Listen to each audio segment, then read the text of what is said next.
Welcome to Settle Smart, a podcast produced by the National Structured Settlements Trade Association and hosted by Executive Director Eric Vaughn.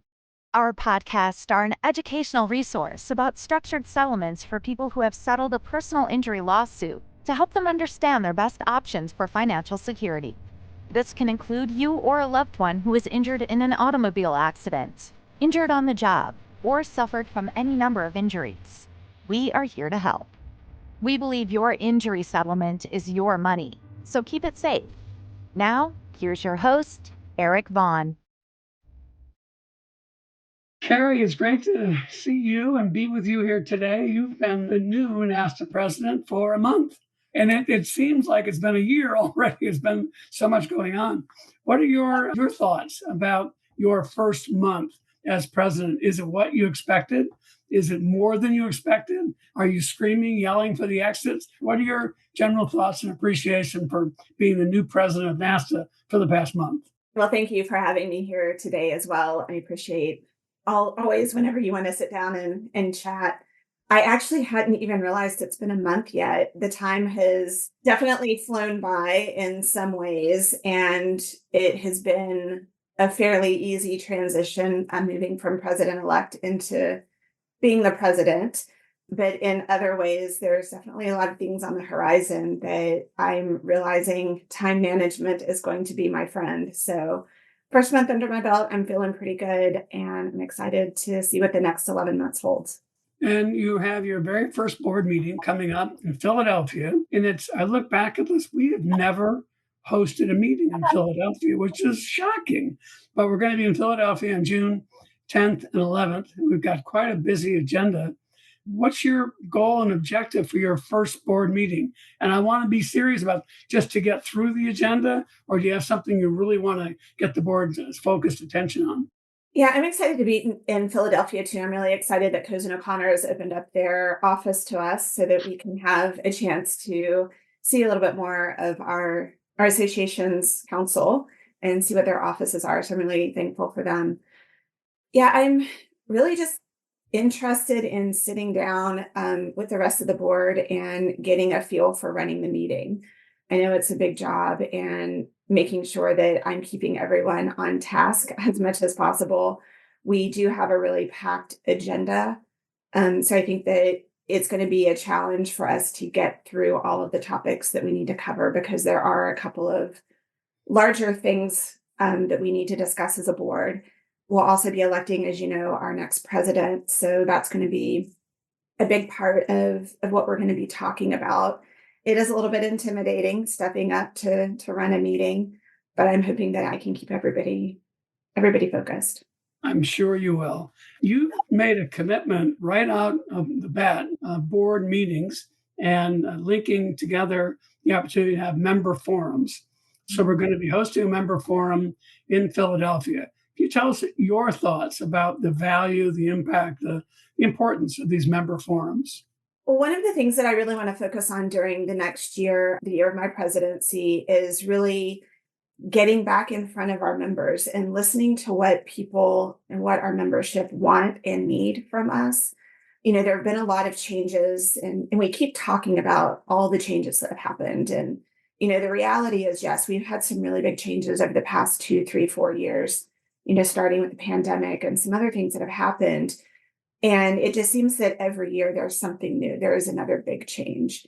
And it's really important to me that we have a chance to, as a board, sit with our membership and find out what people really want and really need from us. What are their concerns? What is happening?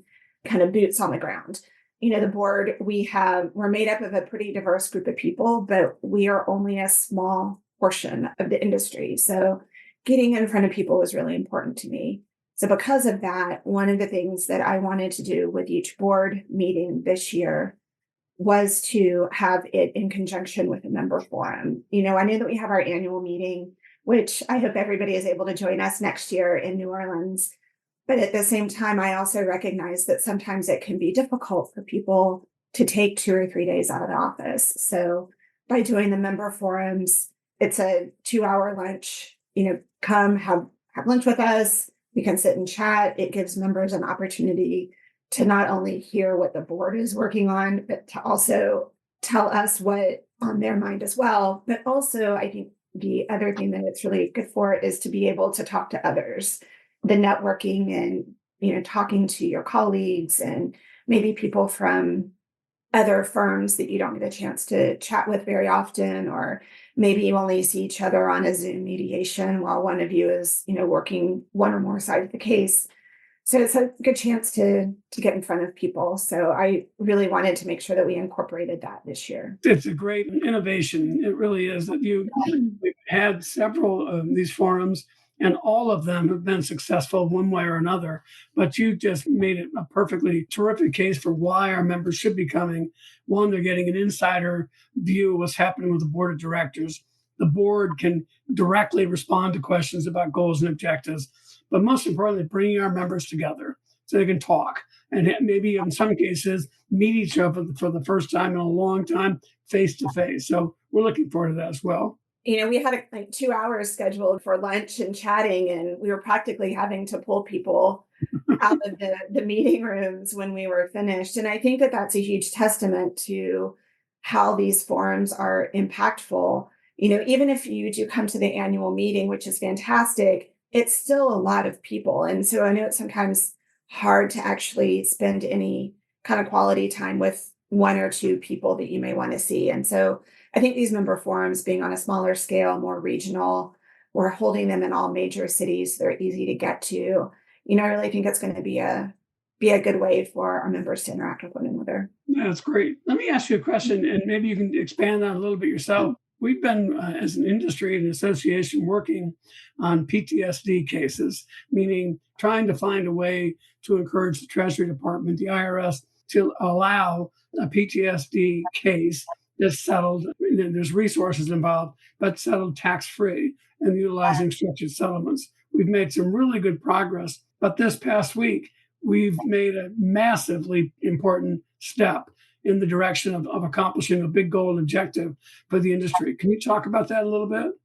I'm really proud of this, and I speak on behalf of the board, I believe, with this, that we're all really proud of the work that's gone into this. John McCullough, Matt Meltzer, and David Schuckman have really done a fantastic job of spearheading this for NASTA. But last week, we submitted a formal proposal to the IRS to their priority tax guidance plan. So to ask this topic be reviewed on a formal level, or on a formal basis, excuse me. And it's a big step. The IRS does open up and asks for input about things that they should perhaps look at. And so John and Matt and David really worked really hard, put together a fantastic presentation and a fantastic proposal, and it was officially submitted last week. So we're really excited to see what comes of that. I think that we make a really good argument as to why it should be reviewed. Whenever the IRS code was originally started, we did not have the medical science that we do today that indicates that PTSD is a medically diagnosable condition, and it is able to be determined by medical testing. And it's not you're upset over something, get over it, as some people have been told in the past. It does have a medical condition that physically affects how your brain works. And being able to now have that new information that doctors can diagnose PTSD, we feel that it falls under the physical illness or sickness. So we're excited to see what the IRS thinks about it. It's quite an accomplishment just to get it drafted, submitted, and it has been formally accepted by Treasury. Now we have to wait for the review and evaluation process. Treasury is not obligated to simply accept and adopt what we submitted, but they are obligated to at least let us know that it's been accepted or not. And if it's not, then we will keep pressing on. We were just on Capitol Hill late last week, and on one day, Thursday, we met with 7 members of Congress and congressional staffers for the express purpose of talking about the Treasury guidance plan. And all of the officers we met with were enthusiastic in support. So we're also going to be building a congressional letter. If I could turn to the Hill a little bit, since it's where I spend most of my time and energy, and unfortunately dealing with members of Congress but fortunately that we've got a lot of friends on the Hill. Do you see your year as president of NASTA? I'm setting you up with a really simple but complex question, if you will. You're going to be president when we're electing a new president, when we're electing a new Congress. So on January 3rd, when all of those new politicians show up here in Washington, what are your thoughts for our industry, our board, our members? What should we be getting prepared for when 2025 hits with all these newly elected people coming into Washington, D.C.? I appreciate the softball question, Eric. Yeah, this year is going to be a big one. The politics in the United States. I know that everybody is probably already starting to dread the next few months of the news cycle because all we're going to be hearing about is, the elections that are happening. And anytime that we have a new government, we have to make sure that our voice is heard on the Hill because there's already rumblings about major tax reform coming in 2025 after the election, after the new Congress is established. And so anytime we hear those words, the little hairs on the back of our neck need to stand up because, it not that I think anyone or any one person would want to have any reform that would purposefully take us out of the tax code. I think it would be very easy for them to do it without knowing what they were doing. And so because of that, we really need to be on the Hill. We really need to be in front of our members of Congress, making sure they understand who we are and what we do. We are putting together, as you know, next year in the spring, after the new Congress is established, that another congressional outreach program, 2 days to make a difference.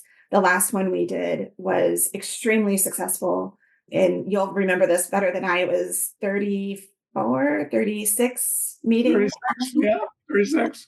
So, and we were really in front of a lot of people, both from those formal meetings as well as individuals being on the Hill meeting with their local representatives. And we really need to have a full court press next year. So I think the groundwork is already being started to put that together in spring, early summer of next year. So we really hope that the board will definitely be there in full force. And we really hope that we can get as many members on the Hill as we possibly can just to have a good showing and make sure that people know what we're doing and know that, when they start talking about changing things that we're preserved. I want to just elaborate just one more minute. When you were in Washington for the 2 days to make a difference, our Congressional Connect campaign, we started off with a breakfast at the Capitol Hill Club, and 30 of our members showed up for that breakfast. And you sat next to the guest of honor, the man who we were hoping to interest us in what we do. Do you remember who we met with? We met with Jason Smith. He's the chairman of the House Ways and Means Committee. And he came into the room, and I thought he seemed a little, I don't know, not enthusiastic. Maybe he's just grumpy because it's early morning. But you sat right next to him. What did you say to Chairman Smith?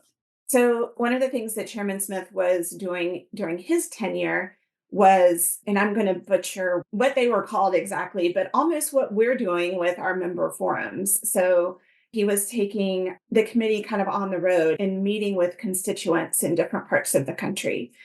I know there was a formal name for it, but it's escaping me. But one of the things that he talked about during that is that the first one that he held had been in West Virginia.